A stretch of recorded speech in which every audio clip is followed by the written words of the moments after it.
سر شام میں ایک ایسے علاقے میں داخل ہوا جہاں ڈھول کی تھاپ اور پائل کی جھنکار سنائی دے رہی تھی۔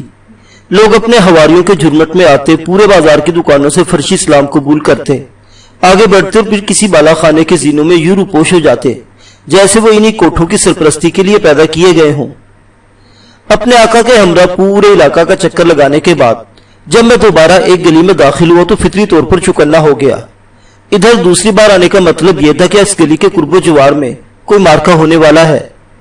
اس گلی میں چند قدم آگے بڑھنے کے بعد سفید کتے کے روپ میں موجود شیطان ایک دودھ والے کی دکان کے سامنے رک کر زمین کو سونگنے لگا۔ کئی لوگوں نے حیرت بھری نگاہوں سے میری جانب دیکھا۔ شاید اس بازار میں مجھ جیسے رشی کا نظر آنا ان کے لیے خلاف معمول تھا۔ وہ سفید کتا زمین کو سونگتا ہوا ایک بار رونق بالا خانے کے 24 زینوں کی طرف گیا اور پھر دم ہلاتا ہوا دودھ والے کی دکان کی طرف واپس لوٹنے لگا۔ چڑی ہوئی مونچھوں والا تنومند شیر فروش گرد و پیش سے بے خبر دکان میں موجود نوجوانوں سے گپ شپ میں مصروف تھا کہ شیطان نے آگے بڑھ کر آگ پر چڑھے ہوئے دودھ کے گرم گرم کڑاؤ میں منہ ڈال دیا اور زبان سے آوازیں نکالتا ہوا دودھ پینے لگا۔ مستی خاں، کتا دودھ پی رہا ہے، اچانک ایک پان والے نے گلی کے سامنے والی کتار سے چیخ کر کہا، اور مستی خاں یوں اچھل پڑا جیسے کسی نے اس کے سینے میں نیزے کی نی اتار دی ہو۔ ارے خانہ خراب کر دیا۔ مستی خاں نے کتے کو دیکھتے ہی اپنا سر پیٹ لیا، مگر شیطان اس کی تشویش سے بے پرواہ اپنے کام میں مصروف تھا۔ مستی خاں نے پھرتی کے ساتھ اپنے بالائی کاٹنے والا کرچا اٹھایا اور شیطان کے اوپر پھینک مارا۔ شیطان نے اپنے حلق سے ایک مسکین سی آواز نکالی اور نیچے دبک کر خود کو بچا گیا۔ ادھر مستی خاں غصے سے پاگل ہو چکا تھا۔ وہ ایک چھری ہاتھ میں دبائے اپنی گدی سے نیچے لپکا۔ شیطان نے صورتحال کا اندازہ لگاتے ہی فرار کی راہ اختیار کی اور اپنے ہونٹوں پر زبان پھیرتا ہوا میری جانب آیا اور چوچو کی آوازیں نکالتا میرے قدموں میں لوٹنے لگا جیسے اپنی غلطی کی معافی چاہتا ہو۔ مستی خاں پہلے تو کتے کا خاتمہ کرنے کے لیے لمبے پھل والی چھری سنبھالتا ہوا آیا تھا۔ اب جو اس نے کتے کو میرے قدموں میں لوٹتے دیکھا تو اس کا پارا اور بھی چڑھ گیا۔ وہ سمجھ گیا تھا کہ میں ہی اس کتے کا مالک ہوں۔ کیوں بے، یہ تیرے باپ کی دکان تھی جو اپنی ناپاکی پھیلانے کے لیے کھلا چھوڑ دیا اسے۔ مستی خاں غیر ارادی طور پر بھی داہنی مونچھ کو چھوتے ہوئے غصے سے کانپتی ہوئی آواز میں دھاڑا۔ یہ صورتحال میرے لیے خیسی غیر متوقع تھی، مگر میں نے بھی کسی کمزوری کا اظہار کیے بغیر کہا، کھلی گلی میں دودھ رکھے گا تو کتے بلیاں تو کیا، گدے گھوڑے بھی اس کڑاؤ کو چاٹیں گے۔ میرا جواب سن کر مستی خاں آپے سے باہر ہو گیا اور ننگی گالیاں بکتا ہوا مجھ پر لپکا۔ اب ایک چٹنی کر دوں گا تیری، سالے رامپور کا اصلی خان ہوں، تیری ساری پنڈتائی ابھی خاک کر دوں گا۔ اس اثناء میں مستی خاں کا شور سن کر وہاں ایک ازدحام جمع ہو چکا تھا۔ اس میں سے کئی ایک نے لپک کر مستی خاں کو پکڑ لیا، ورنہ وہ میری آنتیں نکالنے پر تلا ہوا تھا۔ ارے خاں صاحب، بھگوان سے ڈرو، کیوں کسی رشی محنت کے منہ آتے ہو؟ مجمع میں سے کسی نے اونچی آواز میں مستی خاں کو سمجھانا چاہا۔ مستی خاں چند ثانیوں کے لیے مجھے بھول کر مجمع کی طرف منہ کر کے سارے رشی محنتوں سے اپنے ناجائز رشتوں کا اعلان کرنے لگا۔ کاٹ کے رکھ دوں گا اس سالے کو، میں کسی فساد سے نہیں ڈرتا۔ سالہ اسے ہندو مسلم فساد کا بہانہ بنانا چاہتا ہے، میرے جیسے صرف دو پورے لکھنؤ کو ہلا کر رکھ دیں گے۔ اسے نہیں دیکھتا کہ اپنے باپ کو کھلا چھوڑ رکھا ہے۔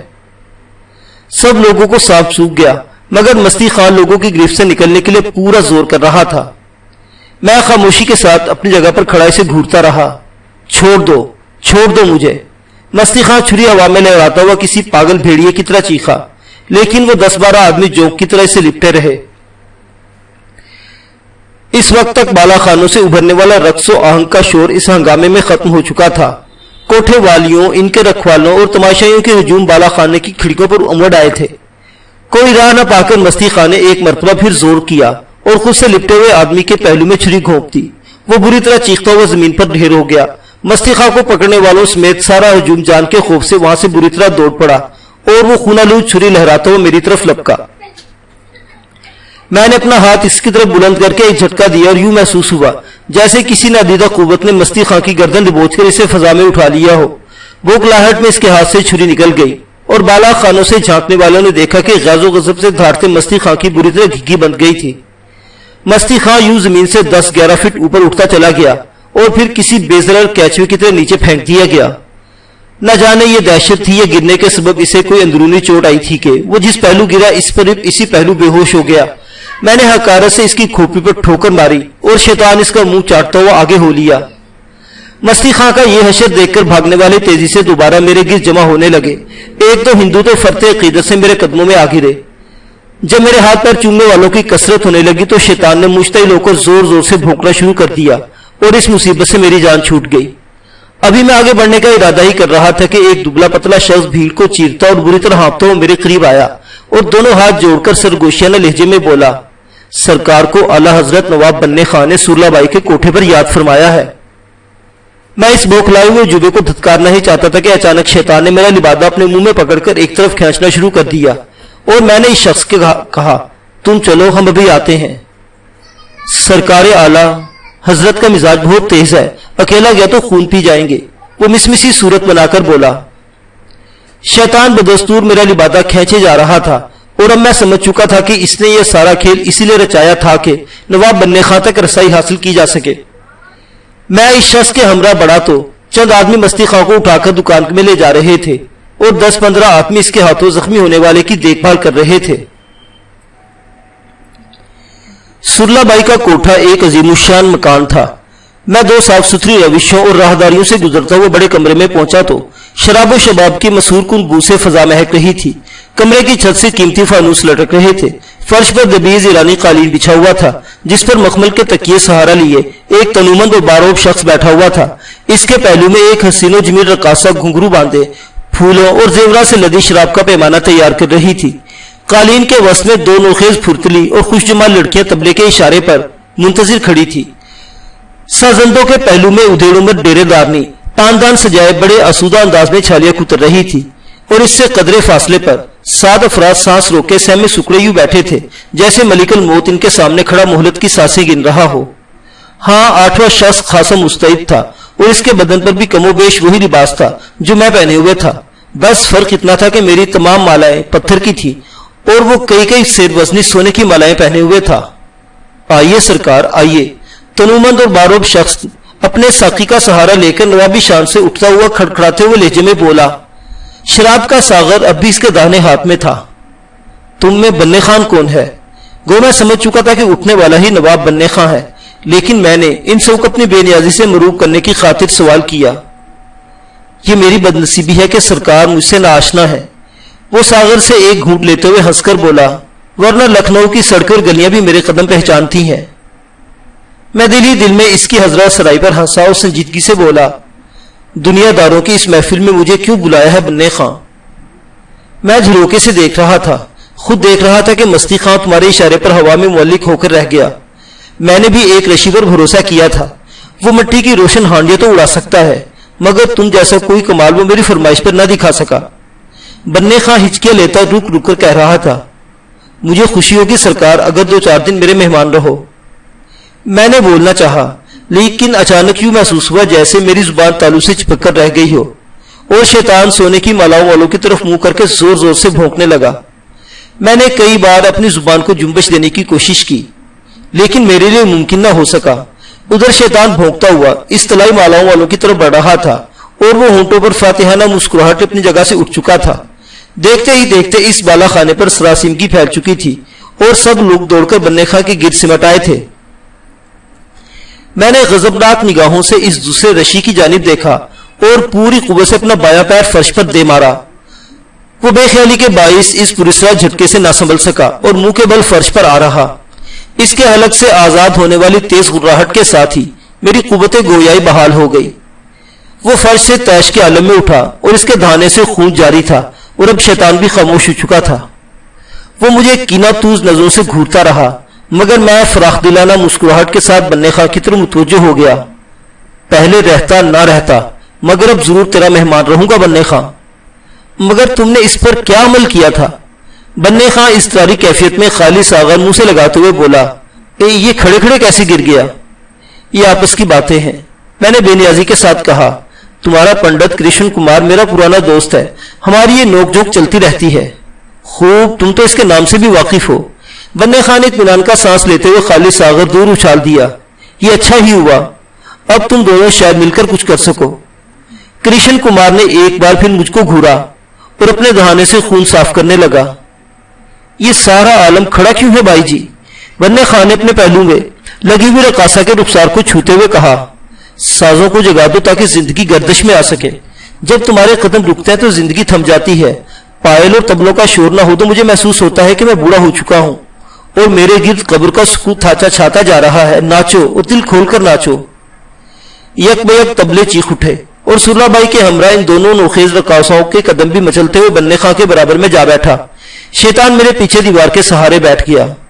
صرف سرلا بائی ہی نہیں، اس کی ہمراہی لڑکیاں بھی سازوں کے زیر و بم پر اپنے کساودار جسموں کے ساتھ نشیب و فراز کو فنکارانہ چابک دستی سے تھرکاتی اور قدموں کو سرکاتی ناچ رہی تھی. مگر میں پوری طرح اس راگ و رنگ میں کھویا نہیں ہوا تھا. میں نے اپنے حریف پنڈت کرشن کمار پر بھی کڑی نظر رکھی ہوئی تھی، جو تیش اور جلاٹ کے عالم میں مسلسل میری ہی جانب گھورے جا رہا تھا. میں جس طرح غیر متوقع طور پر کرشن کمار سے آ ٹکرایا تھا، اس کے پیش نظر پورے معاملے کی اہمیت مجھ پر واضح ہو چکی تھی اور مجھے ہر لمحے اس کی جانب سے کسی جوابی کارروائی کا اندیشہ تھا. اب تک کے حالات سے صاف ظاہر تھا کہ نواب بننے خاں پر کرشن کمار کی گرفت بہت مضبوط ہے، مگر مجھ سے پہلے ہی ٹکراؤ میں کرشن کمار کو بھرے کوٹھے پر منہ کی کھانی پڑی اور وہ یقینی طور پر اس خفت کا حساب چکانے کا فیصلہ کر چکا تھا. نواب بننے خاں کی فیاضانہ انعامات کی بارش میں رقص جاری رہا. سرلا بائی والہانہ انداز میں اس کے گرد چکراتی رہی اور اپنی اداؤں کا خراج وصول کرتی رہی، مگر اس کے قدم نہ روکے. آدھی رات کے قریب نواب صاحب نے ایک انگڑائی لی اور نشے سے بھرائی ہوئی آواز میں فیصلہ صادر کیا. سرلا بائی، تم ٹیڑھی میڑھی ناچ رہی ہو. ہاں نواب صاحب، فرش اونچا نیچا ہو گیا ہے. وہ ایک ثانیے کے لیے رک کر گہری سنجیدگی کے ساتھ بولی. کیا ان سب نے بھنگ پی ہوئی ہے سرکار؟ بننے خاں نے میری ران پر ہاتھ مار کر پوچھا. ان کے چہروں پر نحوست سی چھاتی جا رہی ہے.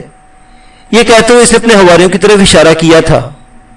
صحیح معنوں میں اس وقت شراب اس پر اپنا گہرا رنگ جما چکی تھی، لہٰذا میں نے کرشن کمار کی بے چارگی سے لطف اندوز ہونے کے لیے بننے خاں سے کہا، کرشن کمار کو باہر نکال دو بننے خاں. وہ 3 بار سب کو بھنگ پلا چکا ہے. کرشن کمار، تم باز نہیں آؤ گے اپنی حرکتوں سے. بننے خاں سازوں کی شور پر حاوی آواز میں بولا. جاؤ ہماری سواری کا انتظام کرو. سرلا بائی تم بھی رک جاؤ، تمہارے قدم بہک رہے ہیں اور سازندے بھی شاید اونگ چلے ہیں. طبلوں پر آخری تھاپ پڑی اور چند ثانیوں کے لیے بالا خانے پر سکوت چھا گیا. کرشن کمار خونخوار نظروں سے مجھے گھورتا ہوا باہر نکلا چلا گیا. اس وقت اس کے چہرے پر سخت بیزاری کے آثار تھے. تخلیہ. بننے خاں نے شاہانہ انداز میں انگشتے شہادت اٹھا کر کہا اور ساری بھیڑ فوراً ہی چھٹ گئی. اب اس بڑے کمرے میں صرف ہم دونوں رہ گئے تھے. یہ سفید کتے کے روپ میں شیطان موجود تھا. میں بہت اداس ہوں سرکار. بننے خاں گہرے نشے کے باوجود مجھ سے احترام سے گفتگو کر رہا تھا. میری آمدنی کم رہ گئی ہے، ساری جاگیریں گروی پڑی ہیں. بس میرا ہی دل جانتا ہے کہ کس طرح سرلا بائی کے ناز اٹھا رہا ہوں. وہ ہچکیوں کے درمیان کہہ رہا تھا، کرشن کمار کیمیا کی تلاش میں ہے اور بری طرح مجھے لوٹ رہا ہے، مگر میں کسی اچھی خبر کے انتظار میں اسے برداشت کر رہا ہوں. جس دن کرشن کمار میری حویلی میں آیا، میری اکلوتی لڑکی بیمار پڑ گئی. اگر وہ کرشن کمار کے زیر علاج نہ ہوتی تو میں اسے کب کا نکال چکا ہوتا. فکر نہ کرو، تمہاری لڑکی کا علاج میں کروں گا بننے خاں. ویسے تم کرشن کمار کو بھی پالتے رہو، مجھے کوئی اعتراض نہ ہوگا. میں نے فوراً اپنی خدمات پیش کر دی. اسے تو رکھنا ہی پڑے گا، وہ مایوسانہ لہجے میں بولا. وہ ہانڈیاں اتار کر جسے چاہے برباد کر سکتا ہے. مجھے ڈر ہے کہ وہ نکالے جانے پر انتقام پر نہ تل جائے. اس مرحلے پر میں نے خاموشی ہی بہتر سمجھی. اپنی زبان سے کچھ کہنے کے بجائے یہ زیادہ بہتر تھا کہ میں اپنے حربوں سے کرشن کمار کو اس کی نظروں میں بے وقت اور کمزور بنا کر رکھ دوں. میری جاگیروں کا کیا بنے گا سرکار؟ چند ثانیوں کے سکوت کے بعد بننے خاں نے اداس لہجے میں پوچھا. سب ٹھیک ہو جائے گا بننے خاں، میں پورے اعتماد لہجے میں بولا. میں لوہے پر پیشاب کر دوں تو اسے سونا بنا دوں. تم پیسے کی فکر نہ کرو. ہاں تمہاری لڑکی کا قصہ ذرا ٹیڑھا ہے. کون سی لڑکی؟ بننے خاں نے حیرت سے پوچھا. وہی جو بیمار ہے، میں نے بوکھلا کر کہا. وہ ہنس پڑا. مذاق نہ کرو سرکار، میں نے تو آج تک شادی ہی نہیں کی. میں ایک طویل سانس لے کر رہ گیا. اس وقت بننے خاں کی ذہنی حالت غیر یقینی تھی اور وہ جو کچھ کہہ رہا تھا اس کی صداقت کو پرکھنا ناممکن تھا، اس لیے اس کی بات سننے میں ہی عافیت تھی. چند ہی منٹ بعد کرشن کمار نے سواری تیار ہونے کی خبر لا کر میری مشکل آسان کر دی. بننے خاں نے اٹھتے اٹھتے اپنے ہاتھ سے ایک بیش قیمت انگوٹھی اتار کر میری طرف بڑھا دی. یہ لو سرکار، اسے دکھا کر تم جب چاہو سیتا پور میری حویلی آ سکتے ہو. میں نے تذبذب کے عالم میں وہ انگوٹھی لے لی. مجھے حیرت تھی کہ اس نے ذرا ہی دیر قبل مجھے اپنا مہمان ہونے کی دعوت دی تھی، اب یوں کھلی دعوت دے کر واپس جا رہا تھا. इसी वक्त कृष्ण कुमार मौका पाकर मेरे करीब आया और जहरीली आवाज में बोला, सीतापुर का रुख भी किया तो नाको चने चबवा दूंगा। मैं तुझे अच्छी तरह पहचान चुका हूं। हानियों से बचना कोई कमाल नहीं था, मगर अब मेरा वार जरा कारी होगा। इससे पहले कि मैं इसकी बात का जवाब देता, वो तेजी के साथ वापस हो लिया। मैं नवाब बन्ने खां के पीछे पीछे सीढ़ियां तय करके नीचे गली में आया, जहां एक जगमगाते हुए आरामदेह तांगे के अकम में कई और तांगे तैयार खड़े थे। बन्ने खां ने अगले तांगे में सवार होकर भूंडे अंदाज में मुझे अलविदा कहा और ये कारवां वहां से रवाना हो गया। जब ये जुलूस गली के नुक्कड़ से घूमकर नजरों से ओझल हुआ तो मैं वापस जीनों की तरफ पलटा। इसी असना में शैतान न जाने कहां रूपोश हो चुका था।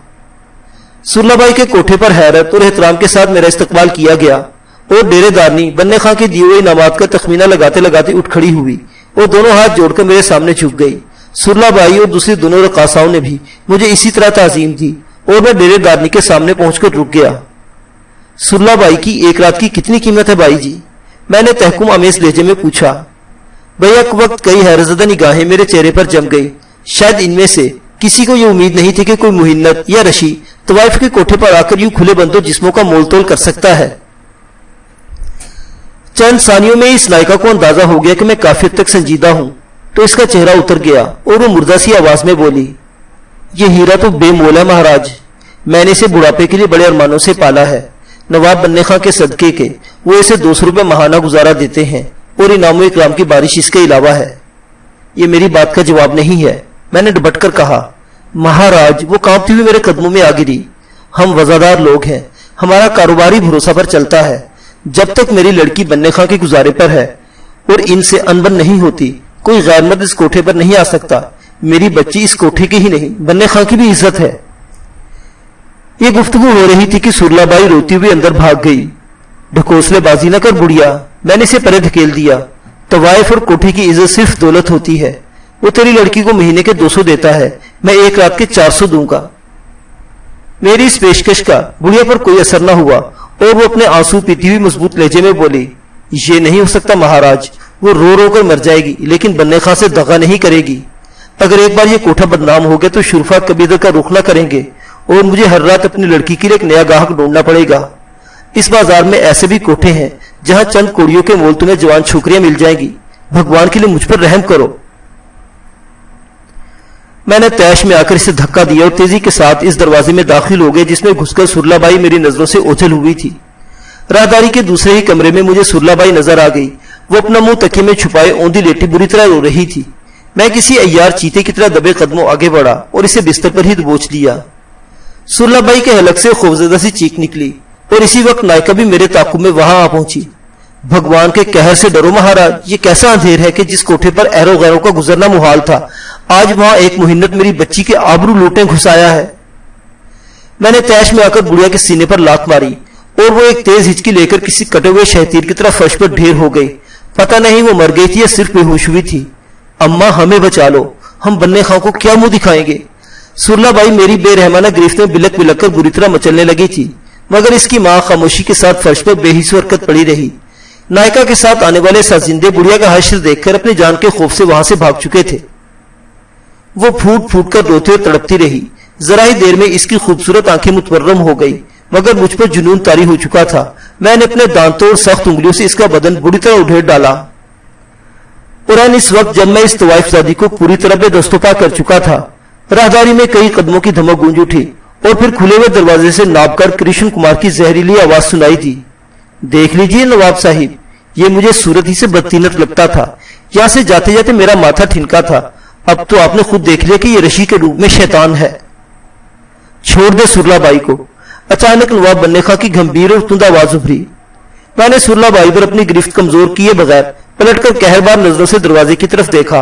नवाब बन्ने खां का सारा नशा हरण हो चुका था। इसका चेहरा गुस्से से सुर्ख हो रहा था और कांपते हुए हाथों में वलायती तमंचा दबा हुआ था जिसकी नाल मेरी ही जानिब उठी हुई थी। इस वक्त मुझ पर तमंचे ने असर डाला और न बन्ने खां के त्योरों ने, और मैं लापरवाह अंदाज में सुरलाबाई पर आखिरी वार करने के लिए तैयार हो गया। वहां एक जबरदस्त धमाका हुआ। मेरे नीचे दबी हुई सुरलाबाई दर्दनाक आवाज में चीखकर उछले मुझसे दूर जा रही। बन्ने खां का निशाना खता गया था और सुरलाबाई की दाहिनी रान में गोली पेवस्त हो चुकी थी। ये मंजर देखकर बन्ने खां पर जुनून का आलम तारी हो गया। इसने एक के बाद दीगरे 4 और फायर किए। मगर सारी गोलियां मेरे बदन से टकरा टकरा कर मोम के टुकड़ों की तरह नीचे गिर गई। बन्ने खां के लिए तमंचों की गोलियों का यह शर हैरतनाक था। इसे हैरतज़दा नजरों से इसकी धुआं उगलती हुई नाल की तरफ देखा और फिर खौफजदा अंदाज में मुड़कर कृष्ण कुमार से बोला, मर्दूद, तू मेरा मुंह क्या तक रहा है? तेरी शक्तियां कहां सो रही हैं? मैं बढ़कर एक बार फिर तकलीफ से तड़पती हुई सुल्लाबाई की तरफ बढ़ा और इसे अपनी बाहों में भींचकर आखिरी बार इसके बोसे लिए और वापस दौड़ पड़ा। मुझे पूरा यकीन था कि धमाकों का शोर पूरे इलाके को अपनी तरफ मुतवज्जो कर चुका होगा और जरा ही देर में पुलिस पहुंचने वाली होगी, जबकि पुलिस वगैरह की उलझन में पड़ना मेरे लिए मुनासिब नहीं था। मुझे अपनी तरफ आते हुए देखकर बन्ने खां अपने हवारियों समेत चीखता हुआ राहदारी में भागा, मगर मैं इन सबको धकेलता जीने तय करके गली में उतर आया। गली में मुख्तलिफ समतों से लोग दौड़ते हुए सुल्लाबाई के कोठे की तरफ आ रहे थे। मैंने एक जगह रुककर बदली हुई आवाज में कहा, ऊपर की खबर लो, नवाब बन्ने खां ने सुल्लाबाई को मार डालने के दर पे है। ये सुनते ही लोग कोठे की तरफ रवाना हो गए। मैं अपना लिबादा कोठे से साथ लाना भूला था। अंधेरे और बदली हुई आवाज के सबब शायद मुझे कोई ना पहचान सका। मुझे पूरा यकीन था कि अब मैं महफूज हो चुका हूँ। बन्ने खां के लिए पुलिस से अपनी जान बचाना मुहाल था, बल्कि ऐन मुमकिन था कि वो अपनी गुलू खलासी के लिए रिश्वत वगैरह से काम लेकर पुलिस को इस मामले से अलग कर देता। मेरे लिए अब लखनऊ में रुकना बेसूद था। मैं रात की गाड़ी से सीतापुर रवाना हो चुका था। दूसरे रोज सीतापुर पहुंचा तो नवाब बन्ने खां की हवेली के एक मुलाजिम को अपनी तरफ मुतवज्जो करने में कामयाबी हासिल कर ली। सीतापुर पहुंचने के फौरन ही बाद मैंने अपना हुलिया किसी मजदूर का सा बना लिया था और अपनी वजाकता के सहारे मैं हवेली के नुक्कड़ पर वाकई एक मैदान में जा बैठा और ऊट पटांग हरकतें शुरू कर दी। मुझे वहां देखकर कुछ लोग अकीदत और एहतराम के साथ मेरे पास आए और अपनी परेशानियों के लिए मेरी रात का सहारा लेना चाहा, लेकिन मैंने ये मालूम होते ही कि इनमें बन्ने खां की हवेली से कोई ताल्लुक नहीं, अपने पास से भगा दिया। शाम के वक्त बन्ने खां का एक माली मेरे पास आया। वो खासा ज़ईफ शख्स था और अपनी सबसे जवान लड़की की जानिब से फिक्रमंद था, जो रोज बरोज कमजोर होती जा रही थी। माली का कहना था कि बन्ने खां इसकी लड़की को अपनी औलाद की तरह अजीज रखता था, मगर वो लड़की रसोई के ऊपरी कामों पर मामूर थी। लेकिन इसका बेशतर वक्त बन्ने खां की बीवी के साथ गुजरता था, जो हवेली में बड़ी बेगम के नाम से मशहूर थी। जब कृष्ण कुमार ने लड़की को देखा तो इस पर डोरे डालने की कोशिश शुरू कर दी। लड़की किसी न किसी तरह खुद को बचाती रही, लेकिन एक रोज कृष्ण कुमार ने माली को मौजूद न पाकर झोपड़ी में लड़कों को आ लिया। लड़की ने शोर मचाने की धमकी देकर अपनी इज्जत तो बचा ली, लेकिन कृष्ण कुमार जाते जाते ये धमकी दे गया कि वो जिस हुस्न पर नाज करती है अपनी पुरस्कार कुव्वतों के सहारे इसे गहना देगा। और हुआ भी यही। तीसरे रोज लड़की को तशन्नुज का शदीद दौरा पड़ा और वो चीखते चीखते बेहोश हो गई। इसके बाद से हर हफ्ते ये दौरे पड़ने लगे।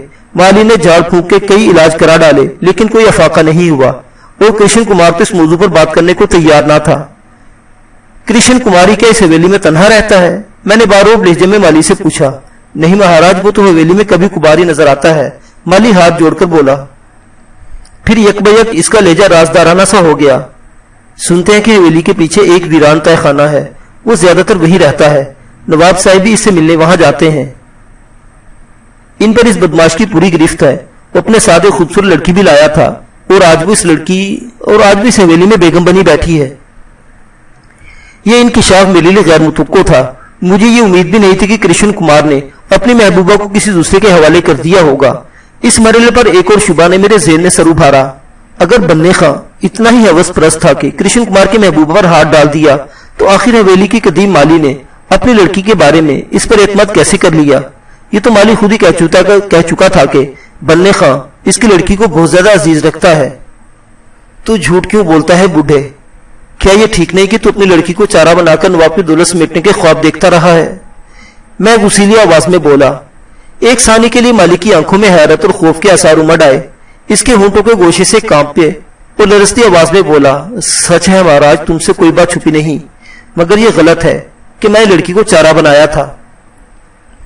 मैं एक एक लफ्ज सच सुनना चाहता हूं, वरना तेरी बदकार लड़की पर यह रात गुजारनी मुश्किल हो जाएगी और तू भी जिंदा न बच पाएगा। मैं मुक्का लहराकर गुर्राया। ये इस हवेली का बहुत बड़ा राज है महाराज। वो इधर उधर नजरें दौड़ाकर लरसती हुई सरगोशियाना आवाज में बोला।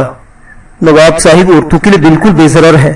ये राज मुझे उस दिन मालूम हुआ जो अपने ख्वाबगाह के चोर रास्ते से हवेली के अकबी तहखाने में गए। सबको यही मालूम है कि वो तहखाना वीरान पड़ा हुआ है, लेकिन नवाब साहिब ने इसे बड़ी अच्छी तरह सजा बनाकर रखा हुआ है। तहखाने में पहुंचते ही जब उन्होंने लड़की से छेड़छाड़ की तो बुरी तरह घबरा गई, क्योंकि नवाब साहिब हमेशा इसे बेटी कहते रहते थे। फिर उन्होंने मेरी बेटी शुक्ला को पकड़ना चाहा। वो हिरनी की तरह तहखाने में दौड़ती रही। इस वक्त नवाब साहिब बुरी तरह हाँप रहे थे और इनकी आवाज में अजीब सी बर्राहट पैदा हो गई। उन्होंने शुक्ला के बदन से एक एक कपड़ा नोच डाला और जब वो थक कर रोने लगी तो नवाब साहिब ने अपने भी कपड़े उतार दिए और इसकी फरियाद पर कान धरे बगैर इसे अपनी पुश्त पर सवार होने का हुक्म दिया। वो पहले तो इसे नवाब साहिब की चाल समझी, लेकिन जब वो चारों हाथों पैरों पर किसी चौपाई की तरह इसके गिर नाचने और इसका बदन सूंघने लगे तो डरते डरते इनकी कमर पर चढ़ गई। तुम यकीन करो महाराज कि नवाब साहिब इसे कमर पर सवार किए किसी पिल्ले की तरह चू चू करते पूरे तहखाने में कालीन पर काफी देर चकराते रहे। फिर उन्होंने एक तेज झुरझुरी ली, शुक्ला को कमर से उतारा और कालीन पर आंखें मूंद कर औंधे लेट गए और गहरे गहरे सांस लेने लगे। शुक्ला समझी कि नवाब साहिब मरने वाले हैं और अब ये सारी जिम्मेदारी इसी पर आएगी। वो अपने मुकद्दर को कोसती रो रो कर इन्हें संभालने लगी।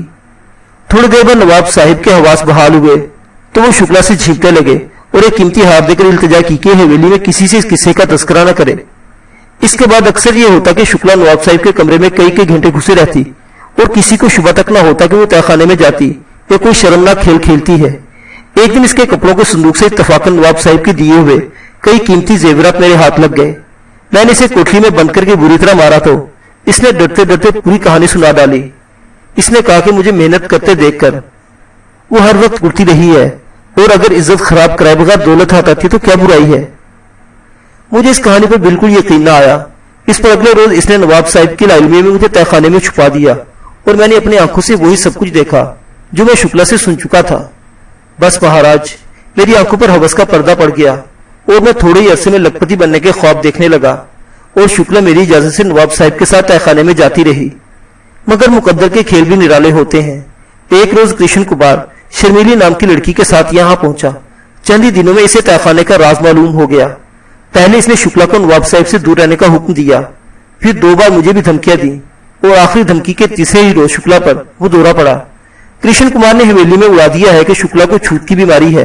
पहले दौरे से संभलने के बाद शुक्ला हवेली में गई तो नवाब साहिब ने छूत के डर से दूरी रहने के दिए और धत्कार दिया। फिर शुक्ला को आए दिन दौरे पड़ने लगे। चंद ही महीने बाद शर्मीली नवाब साहिब की बड़ी बेगम बन गई। कृष्ण कुमार ने नवाब साहिब को बुरी तरह अपने जाल में जकड़ लिया है। वो एक रोज नवाब साहिब को अपने रास्ते से हटाकर पूरी जागीर का मालिक बन जाएगा और बड़ी बेगम को भी हथिया लेगा। मैंने खुद देखा है कि महाराज वो दोनों एक दूसरे से चोरी छुपे प्रेम करते हैं। मैं हर वक्त कृष्ण कुमार की टोह में रहता हूँ। कई बार सोचा भी शर्मीली और कृष्ण कुमार का राज नवाब साहिब पर अफशा कर दूं, लेकिन हिम्मत ना पड़ी। मैं जानता हूँ कि कृष्ण कुमार पर तो उनका जादू हो चुका है। वो मेरी एक ना सुनेंगे और बेइज्जती करके घर से निकाल देंगे। ये कहानी बड़ी सनसनीखेज थी। माली के चेहरे का उतार चढ़ाव और लेजा एक एक लफ्ज की सदाकत का इजहार कर रहा था। मुझे महसूस हुआ कि शैतानी तालीमात का हामिल बनने की बेहतरीन सलाहियतें कृष्ण कुमार से ज्यादा बनने खामे हैं। जो शख्स किसी लड़की को बेटी कहकर इसके साथ ऐसा शर्मनाक और घिनौना ताल्लुक कायम कर सकता है, इससे बढ़कर शैतानी वजूद भला कौन हो सकता है। हर गुनाह का एक रूप होता है। मैं चंद सानियों के तवक्कुफ के बाद बोला, ये रूप हम जैसों को ही नजर आ सकते हैं। जब तक मैं इस तहखाने का रास्ता ना देख लूं, तेरी लड़की के लिए कुछ ना कर सकता। ये बात कहते हुए मुझे यकीन था कि मैं कुछ देर शुक्ला के साथ रंगरलिया मना सकूंगा, और हुआ भी यही। माली बोला, मैं एक बार ही तहखाने में गया हूँ, बस शुक्ला ही तुम्हें वहां ले जा सकती है, मगर आजकल इस हवेली में आना मना है। कल दोपहर तो नवाब साहब खुद भी वापिस आ रहे हैं। ये मेरा काम है, तू कल सुबह की तैयारी कर ले, मैं खुद ही हवेली आऊंगा। मैंने अटल लहजे में कहा, ठीक है महाराज, मैं दरवाजे पर ही रहूंगा। वो इश्तबा आमेज लहजे में बोला, बस अब जा, मगर ये याद रहे कि अंदर आग ही क्यों ना लगे, तुझे बाहर रुकना है। मैं दरवाजे से हिलूंगा भी नहीं महाराज। ये कहते उसने मेरे कदमों के बोसे लिए और वापस चला गया। जब वो गायब हो गया तो मैं भी वहां से चल दिया। वो रात मैंने एक बस्ती के अकब में मैदान में गुजारी और सूरज तुलू होने से बहुत पहले नवाब बन्ने खां की हवेली की तरफ चल दिया ताकि अपने मंसूबे पर अमल कर सकूं। हवेली के करीब पहुंचते ही मुझे इत्मीनान हो गया कि सारा काम हस्बे मंशा हो रहा है। हवेली से चीखों पुकार का एक हंगामा सुनाई दे रहा था। जो ही मैं फाटक के सामने आया, माली दौड़ता मेरी जानिब आया और जल्दी बोला, महाराज इस वक्त अंदर जाना खतरनाक है। न जाने कहां से सफेद रंग का एक पागल कुत्ता अंदर घुसाया है। 2-3 पिंडियां नोच डाली है। सब लोग लाठी डंडीली इसके पीछा कर रहे हैं, मगर वो तो छलावा है, छलावा। मैंने कुछ कहे बगैर इसका हाथ थामा और तेजी के साथ फाटक की तरफ बढ़ा। हम दोनों के अंदर घुसते ही झाड़ू की कुंज से एक लड़की तीर की तरह हमारी जानिब आई और मैं पल भर के इसे देखता रह गया। इसकी शक्ल सूरत मेरे मियार से तो बस वाजबी थी, मगर इसके गोरे चेहरे पर बड़ी बड़ी आंखों के स्याह हल्के पड़े हुए थे और चेहरे की अरकानज़दा सी सफेदी बिल्कुल किसी जिंदा लाश का तस्वुर उभार रही थी। इस लड़की ने चंद सालों तक मुझे गौर से देखा और इससे कबल के वो कुछ कहती मैं तुंद लहजे में बोला, अंदर चलो। वो कुत्ता तुम्हें फाड़ नहीं खाएगा। हवेली में कुत्ते के भौंकने के शोर के साथ ही बेशुमार मर्दाना और जनाना चीखें गूंज रही थी, जिनसे जाहिर हो रहा था कि सारा हंगामा किसी दूर अफ्तादा हिस्से में मुंतकिल हो चुका है। वीरान डेली से होते हम सीधा नवाब बन्ने खां की ख्वाबगाह में जा पहुंचे। यहाँ शुक्ला ने एक बड़ी सी दीवार की चौबी अलमारी के दस्ते को अंदर दबाकर ऊपर की समत उठाया और एक खटके के साथ पूरी अलमारी किसी मोटे पट की तरह खुलती चली गई। ख्वाबगाह का दरवाजा अंदर से मुकफ्फल करके मालिक को निगरानी के लिए वहीं छोड़ा और मैं अलमारी के अकब में नमूदोर होने वाली सीढ़ियों पर शुक्ला समेत उतर गया। शुक्ला को देखने के बाद मेरी तबीयत इस पर माइल न हो सकी थी, इसलिए मैंने इस पर कोई खास तवज्जो न दी और अंदर ही अंदर उतरता चला गया। जीने बूर करते हुए मेरे कदम ठटकर रह गए। तहखाने में इस दीवार गिर्द मोमी शमों की रोशनी फैली हुई थी और कुछ फासले पर जस्ती चादर के टब में दो सरबुरीदा निस्वानी लाशें साफ नजर आ रही थी। शुक्ला तो इन लाशों को देखते ही मुझसे लिपट गई, मगर मैं इसे अलग करता हुआ आगे बढ़ता चला गया। वो दोनों सरबुरीदा लाशें नौखेज और खूबसूरत लड़कियों की थी, जिनकी गर्दनें बड़ी बेरहमी के साथ उतारी गई थी। लाशों के करीब कुछ नीम ताजा खूनी धब्बों के अलावा वो उसे पुराने धब्बे इस बात की शहादत दे रहे थे कि तहखाने में पहले भी खूनी खेल रचाया जाता रहा है। आहनी टब में सनजर से तराशा हुआ एक हैबतनाक बुत खड़ा हुआ था, जो पूरी तरह खून में तर था, और टब में भी कई कई इंच खून मौजूद था, जिसकी सतह पर जमी हुई पपड़ी इस बात की शहादत दे रही थी कि यह खून कई दिन पहले इस टब में डाला गया है। दूसरी तरफ दो लाशें भी कदरे बदबू पैदा कर रही थी। हाय भगवान, नवाब साहिब काली के पुजारी हैं। संदरी बुत पर नजर पड़ते ही शुक्ला हैरत से बोल उठी। ये इंकिशाफ मेरे लिए काफी था कि कृष्ण कुमार की आमद से पहले चूंकि तहखाने में ये सब मनासिर नापैद थे, इसलिए ये नतीजा तो जाहिर हाल था कि कृष्ण कुमार काली देवी का पुजारी है। अलबत्ता बन्ने खां के बारे में ये बात वसूख से नहीं कही जा सकती थी। हाँ, ये बात यकीनी थी कि काली को इंसानी खून की भेंट देना बन्ने खां की लाइल्मी में नामुमकिन था। गोया इस तहखाने में वो दोनों काली के नाम पर इंसानी खून की होली खेलने में मसरूफ थे। मैंने किसी गुमनाम तरगीब के तहत खून से भरे हुए टब में हाथ डाला तो मेरी उंगलियां किसी गुड़िया से टकराई। मैंने इसे निकालकर देखा तो देखता ही रह गया। खून में तितर बितर वो गुड़िया इतनी मुहारत से बनाई गई थी कि इसके खदोखाल शुक्ला से हूबहू मिलते थे। इसके दिल के मुकाम पर तैयारी के बाद एक गहरा शिगाफ डाला गया था, जिसमें कई कीले इस तरह पेवस्त थी कि बाहर से छूकर इन्हें महसूस करना मुश्किल था। गुड़िया की चोटी की जगह टिके हुए धागे इतने लंबे थे कि इनके निचले सिरे मजबूती के साथ गुड़िया के पैरों से बंधे हुए थे। ये रही तेरी बीमारी, मैंने वो गुड़िया शुक्ला के सामने करके कहा। वो अपनी शबाहत का पुतला देखकर कई कदम पीछे हटकर लड़खड़ा गई और अपना सर थामकर फर्श पर गिर गई। मैं तेजी के साथ गुड़िया के बालों की गिरे खोली, फिर इसकी टांगे चीरने का इरादा ही किया था कि शुक्ला तड़प कर फर्श पर गिर गई, जैसे इसकी टांगों को चीरा गया हो। मैंने एक तवील सांस ली और फिर गुड़िया के सीने में पेवस्त कीले निकालने लगा। मैं कील पर थूक कर इसे खून से भरे हुए टब में फेंकता जा रहा था और शुक्ला खूबजदा से मुझे देखी जा रही थी। सारी कीले निकालने के बाद मैंने पहले एहतियात से इसकी टांगे खींची। इस बार इस पर कोई असर न हुआ। मैंने तेजी के साथ गुड़िया के टुकड़े करके टब में डाल दिए और इसे हमरा लिए तहखाने से बाहर आ गया। तेरी लड़की अब ठीक हो जाएगी, लेकिन किसी को खबर ना हो कि कोई तहखाने में उतरा था, मैंने माली से कहा, और वो होंठों ही होंठों में तशक्कुराना कलिमात बड़बड़ा कर रह गया। अलमारी पहले की तरह बंद करके हम ख्वाबगाह से बाहर आए तो हवेली के अंदरूनी हिस्सों में तक हंगामा बरपा था।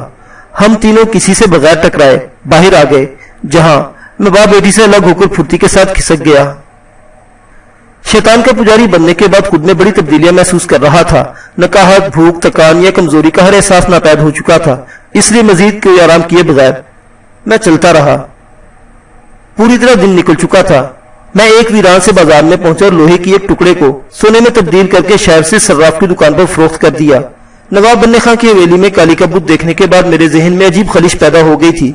मैं अपने जहन को जिस कदर कुरेद रहा था, इतनी ही उलझन बढ़ती जा रही थी। लिहाजा इस पहेली को जो का तू छोड़कर मैंने फैसला किया कि मुझे सीतापुर में कोई मकान किराए पर ले लेना चाहिए, ताकि मैं बिला वजह दर बदर भटकने से बच सकूं। मेरी तीसरी कोशिश बारावर साबित हुई और आबादी से कदरे अलग थलग एक बड़ा सा मकान माकूल किराए पर मिल गया, जो कई बरसे महज इसलिए वीरान पड़ा हुआ था कि लोगों को इस पर असेबी असरात का शुबा था और वहां रहने वाले आखिरी दो किराएदार अपना ज़हनी तवाज़ुन खोकर बाल बच्चों को छोड़कर कहीं फरार हो गए थे। मुअज़्ज़िज़ सामीन हज़रात, ये दिलचस्प और पुरस्कार दास्तान अभी जारी है। बकिया वाक़ियात अगली किस्त में। देखते रहिए उर्दू दास्तान। अल्लाह हाफिज।